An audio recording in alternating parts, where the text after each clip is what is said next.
आइए साथियों, दोस्तों, मित्रों, आप सभी का जेके कंपटीशन सेंटर में हार्दिक स्वागत है। मैं जगदीश कुमार आपके लिए बहुत ही महत्वपूर्ण प्रश्नों की सीरीज लेकर आया हूं जो भारतीय अर्थव्यवस्था से संबंधित है। बहुत ही प्रतियोगियों के फोन घर पर आकर मिल रहे हैं, बार बार इस बात को पूछ रहे हैं कि सर, भारतीय अर्थव्यवस्था से संबंधित प्रश्न गलत हो रहे हैं, इन्हें और सही कराइएगा। उनकी डिमांड को देखते हुए आज भारतीय अर्थव्यवस्था को जो सबसे प्रारंभिक और जटिल सब टॉपिक है उस पर बात करते हैं, उसे सरल बना देते हैं, उसे हलवा बना देते हैं और परीक्षा के लिए बहुत ही महत्वपूर्ण है क्योंकि अर्थशास्त्र में बहुत सारे प्रश्न गलत होते हैं। आइए साथियों, देखते हैं पहला प्रश्न क्या है। निम्नलिखित में से कौन सा भारतीय अर्थव्यवस्था का प्रमुख लक्षण है? प्रमुख लक्षण के बारे में पूछा जा रहा है तो ये है मिश्रित अर्थव्यवस्था। अब मिश्रित अर्थव्यवस्था है तो मिश्रित अर्थव्यवस्था है क्या, इसको जानना बहुत जरूरी है। अब इसे इस तरीके से जानते हैं कि जो राज्य अर्थव्यवस्था के अंतर्गत इसके अंतर्गत कौन कौन सी वस्तुओं का उत्पादन होता है, इसका निर्णय जो होता है वो सरकार द्वारा किया जाता है। इसलिए यहाँ उपभोक्ता की प्रभुता जो है वो बाधित होती है। राज्य अर्थव्यवस्था में जो आर्थिक क्रियाएं होती हैं, जैसे कौन सी क्रियाएं, जैसे उत्पादन होता है, जैसे उपभोग होता है, जैसे निवेश होता है, जैसे विनिमय होता है, इन सब पर किसी केंद्रीय संस्था का नियंत्रण होता है, जैसे सरकार का नियंत्रण। अच्छा, इसमें जो अधिकतर संसाधनों पर सरकार का नियंत्रण होता है, सरकार द्वारा ही बाजार में वस्तुओं का विक्रय मूल्य तय किया जाता है कि किस रेट में बेचा जाना है। ये आपको ध्यान देना है।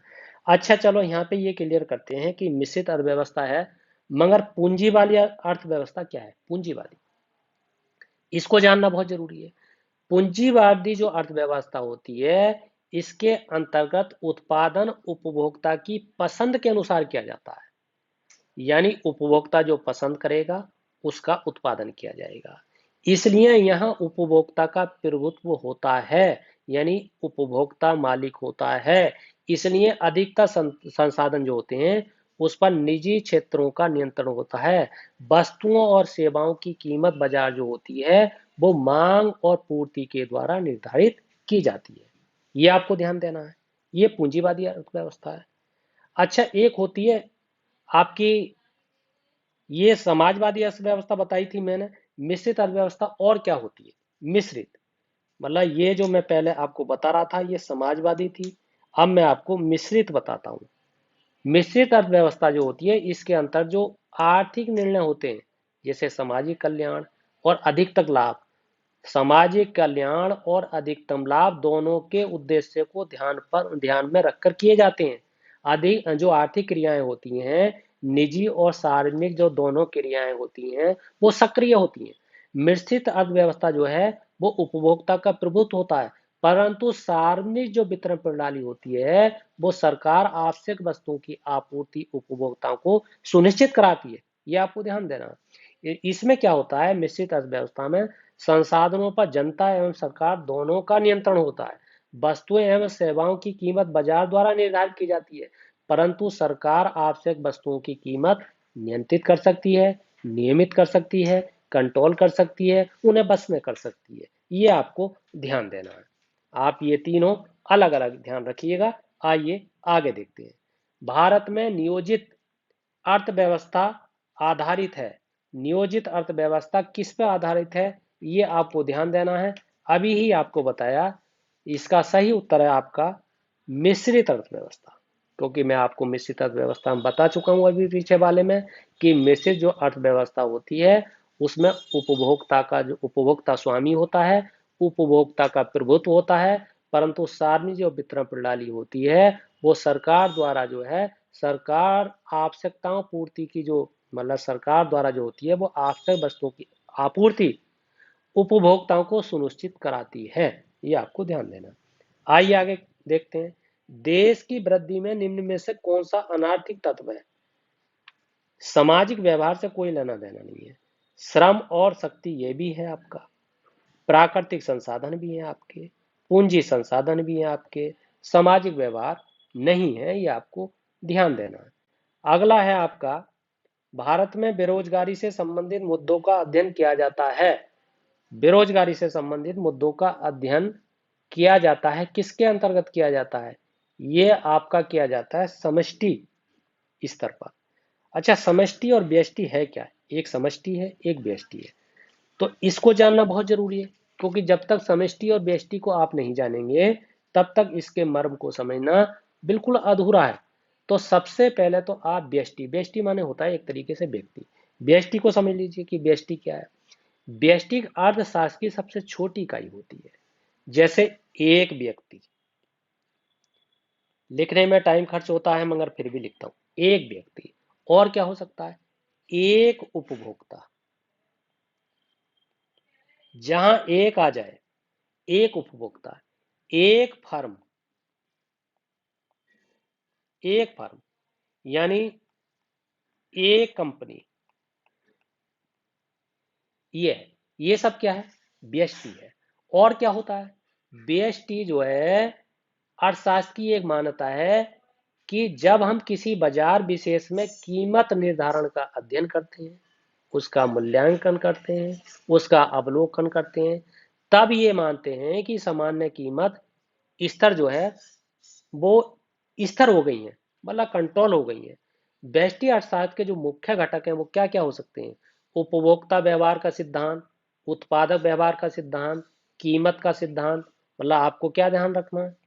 उपभोक्ता। और आपको क्या ध्यान रखना है? उत्पादक व्यवहार। और आपको क्या ध्यान रखना है? कीमत सिद्धांत। ये आपको ध्यान रखना है। आइए आगे देखते हैं। आगे है, निम्न में से किस अर्थव्यवस्था में सरकार निर्णय निर्माण प्रक्रिया में हस्तक्षेप नहीं करती? हाँ चलो, यहाँ व्यष्टि को जाना था, मगर समष्टि क्या है ये भी जानते हैं इस वाले प्रश्न में। समष्टि का जानना भी बहुत जरूरी है, क्योंकि जब तक समष्टि नहीं, समष्टि जो है वो अर्थशास्त्र को प्राय आय तथा रोजगार के सिद्धांत कहा जाता है, क्योंकि ये संपूर्ण अर्थव्यवस्था में जो समग्र उत्पाद होता है उसको निर्धारित करता है। ये आपको समझना है। और समष्टि अर्थशास्त्र के जो मुख्य घटक होते हैं वो क्या क्या हो सकते हैं? जैसे आपकी राजकोषीय नीति होती है, जैसे आपकी मौद्रिक नीति होती है, जैसे आपकी मुद्रा स्फीति होती है, जैसे आपकी अभिस्फीति होती है, जैसे आपका सरकारी बजट होता है, जैसे आपकी विनिमय दर होता है, जैसे आपका भुगतान संतुलन होता है, जैसे आपका साख सृजन होता है, जैसे आपकी मुद्रा की आपूर्ति आपूर्ति होती है। ये सब आपके समष्टि के अंतर्गत आते हैं। अच्छा, और समझने के लिए क्या है, समष्टि अर्थशास्त्र की वह मान्यता होती है कि व्यष्टि जो होता है वो, व्यष्टि जो होता है वो स्थिर रहता है। इसलिए जब हम अर्थव्यवस्था में सकल घरेलू, जो सकल घरेलू होता है उसका उत्पाद करते हैं, तब हम ये मानते हैं कि सकल घरेलू उत्पाद का वितरण स्थिर हो गया है, रुक गया है। उसी को हम समष्टि कहते हैं। ये आपको ध्यान देना है।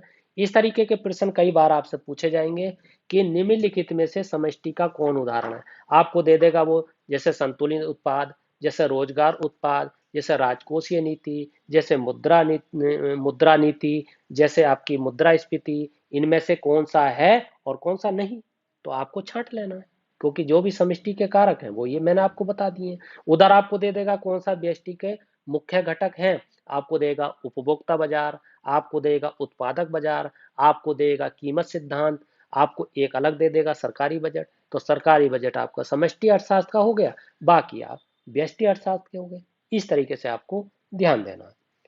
अगला देखते हैं आप, निम्न में से किस अर्थव्यवस्था में सरकार निर्णय निर्माण प्रक्रिया में हस्तक्षेप नहीं करती है? नहीं का मतलब आ गया है कि किसमें नहीं करती है? बाजार अर्थव्यवस्था में।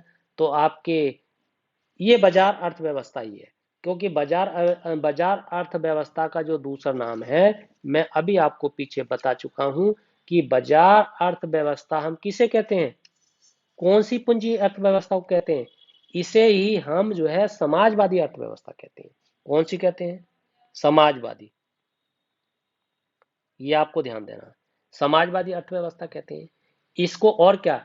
केंद्रीय केंद्रीय अर्थव्यवस्था भी कहते हैं, केंद्रीय अर्थव्यवस्था भी कहते हैं।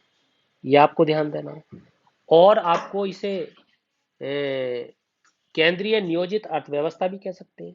नियोजित अर्थव्यवस्था केंद्र की है और नियोजित है, ये कह सकते हैं आपको, ये आपको ध्यान देना है। और क्या हो सकता है, और मैं आपको पहले ही बता चुका हूं कि राज्य अर्थव्यवस्था में जो आर्थिक क्रियाएं होती हैं, जैसे उत्पादन होता है, जैसे उसका उपभोग होता है, जैसे उसका निवेश होता है, जैसे उसका विनिमय होता है, ये सब कौन तय करता है? सरकार की केंद्रीय संस्था तय करती है। वो अर्थव्यवस्था क्या होती है? बाजार अर्थव्यवस्था होती है। और क्या होता है इसमें, मैंने अभी पीछे बताया कि राज्य जो अर्थव्यवस्था होती है उसके अंतर्गत कौन सी वस्तुओं का उत्पादन किया जाए, कौन सी का नहीं किया जाए, सरकार के द्वारा निर्णय लिया जाता है। इसलिए यहाँ उपभोक्ता जो होता है वो मालिक होता है, उसका प्रभुत्व होता है, उसकी प्रभुता होती है। ये आपको ध्यान देना है।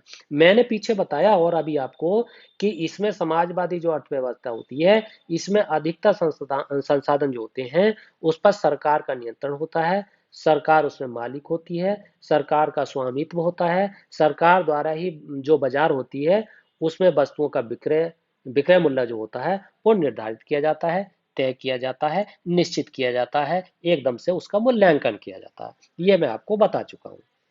आइए आगे देखते हैं। अगला है बंद अर्थव्यवस्था। वह अर्थव्यवस्था है जिसमें ना तो निर्यात होता है और ना ही आयात होता है। ये आपको ध्यान देना है। तो ये क्या हो गई? बंद अर्थव्यवस्था। बंद अर्थव्यवस्था किसे कहेंगे? अर्थशास्त्र की दृष्टिकोण से जो अर्थव्यवस्थाएं होती हैं ऐसे कहेंगे कि वे अर्थव्यवस्थाएं जिनका विश्व के अन्य देशों के साथ वस्तुएं हों या सेवाएं हों, उनका व्यापार और निवेश के लिए वो स्वतंत्र नहीं होती हैं, वो किसी दूसरे पर निर्भर होती हैं, इसलिए उसे बंद अर्थव्यवस्था कहते हैं। अच्छा, बंद अर्थव्यवस्था है, एक खुली अर्थव्यवस्था भी है।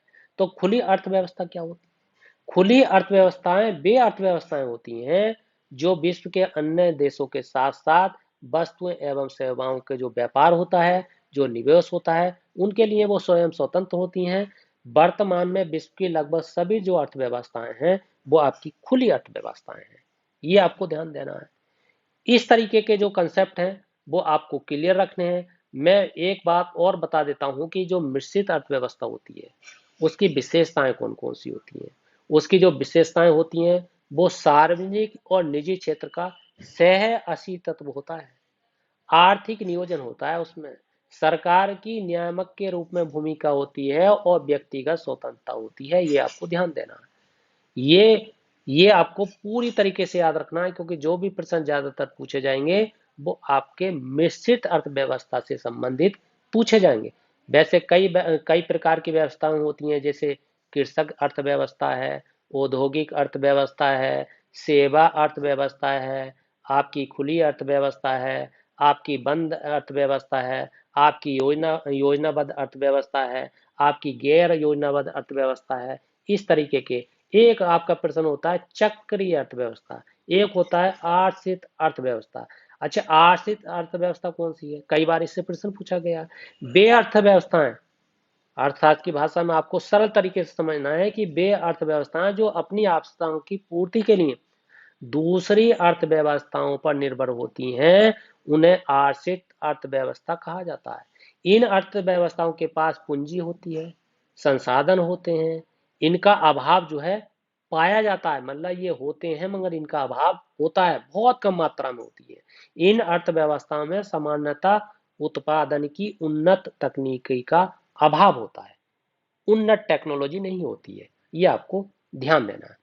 आइए साथियों, दोस्तों, मित्रों, यदि आपको ये वीडियो पसंद आई है तो इस मतलब चैनल को सब्सक्राइब कीजिए और इसे लाइक कीजिए, शेयर कीजिए वीडियो को, कमेंट कीजिए वीडियो पर, फीडबैक दीजिए। और किसी भी प्रकार की अगर आपको दिक्कत है तो स्टडी से संबंधित दिक्कत के लिए मेरे इस फोन पर संपर्क कीजिए। सीधे सीधे आपकी हर समस्या का समाधान किया जाएगा, चाहे वो किसी भी टॉपिक पर क्यों ना हो। आइए, आपका बहुत बहुत धन्यवाद।